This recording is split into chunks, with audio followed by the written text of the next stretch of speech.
Hello. अब अगला question है 169 नंबर क्वेश्चन है कि सामाजिक न्याय पर टिप्पणी लिखें। ठीक है, तो सामाजिक न्याय क्या होता है? देखो, सामाजिक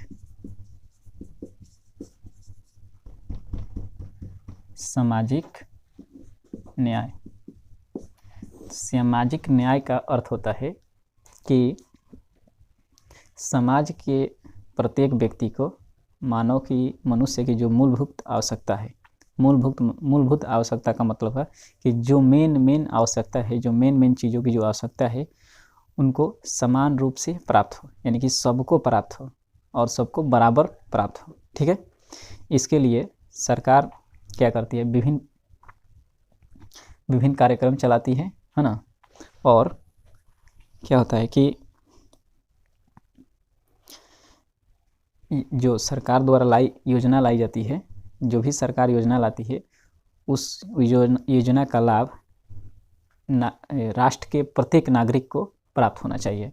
पहला क्या कि मनुष्य की जो मूलभूत आवश्यकता है, मूलभूत आवश्यकता वो सबको समान रूप से मिले। दूसरा क्या कि सरकार द्वारा लाई गई योजनाओं का लाभ राष्ट्र के प्रत्येक नागरिक को मिले।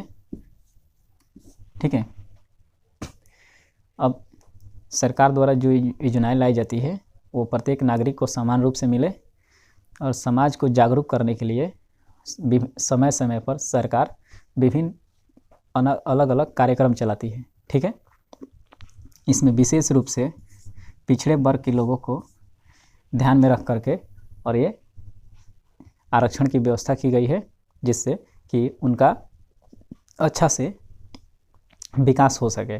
ठीक है, जिसमें क्या हुआ था कि मंडल जो थे, बीपी मंडल,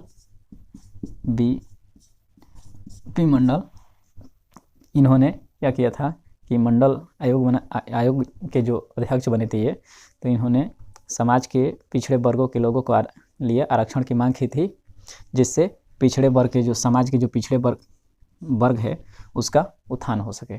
ठीक है, यानी हम कुल मिलाकर कहें कि सामाजिक न्याय का अर्थ क्या होता है, तो सामाजिक न्याय का अर्थ होता है कि समाज के प्रत्येक व्यक्ति को उनकी जो मूलभूत आवश्यकता है उसकी पूर्ति हो, समान रूप से पूर्ति हो, सबको समान रूप से मिले।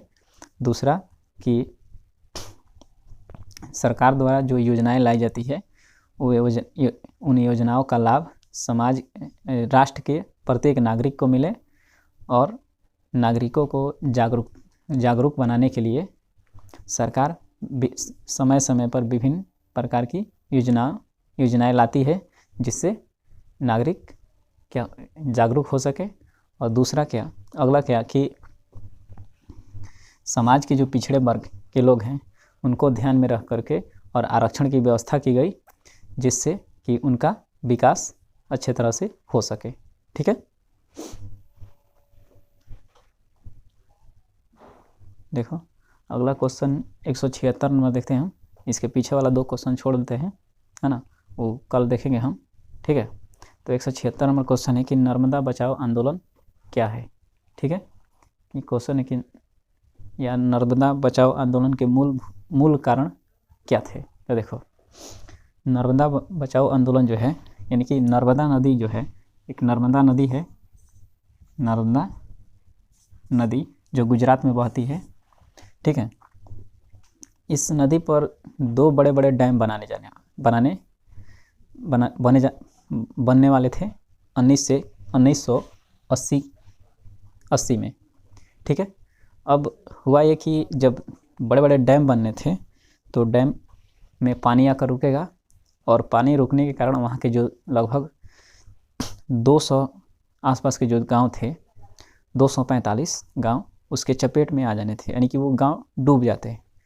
उन लोगों ने क्या किया, डूबने के डर से आंदोलन कर दिया, सरकार के सामने आवाज़ उठाया और डैम बनाने का विरोध करने लगे। अगर डैम बनता तो वो 245 जो गांव था वो उसके अंदर आ जाता, यानी कि डूब जाता पानी में। इसलिए उन लोगों ने वहाँ पे आंदोलन कर दिया कि आखिर डैम बनेगा तो हम लोग रहेंगे कहाँ। ठीक है, हम लोगों के पुनर्वास किया जाए और सरकार हमारी मुआवजा दे। ठीक है, तो इसी को लेकर के सरकार के सामने उन लोगों ने विरोध प्रदर्शन किया और करते करते 1980 से ये आंदोलन चलते आया, ये विरोध प्रदर्शन चलते चलते और 1988 से 89 के बीच ये आंदोलन के रूप में बदल गया, जिसे नर्मदा बचाओ आंदोलन के नाम से जाना जाता है। ठीक है, तो ये बताना है कैसे कि नर्मदा बचाओ आंदोलन नर्मदा नदी पर 2 बड़े डैम बनाने के कारण 1980 के दशक में शुरू हुआ। यह आंदोलन लगभग 2 दशकों तक चला, है ना, जिसमें डैम बनाने के कारण, नदी पर डैम बनाने के कारण 245 गांव डूब जाते। उन लोगों ने विरोध किया और विरोध किया कि अपनी ये पुनर्वास के कारण, कि पुनर्वास हम लोग का कहीं किया जाए।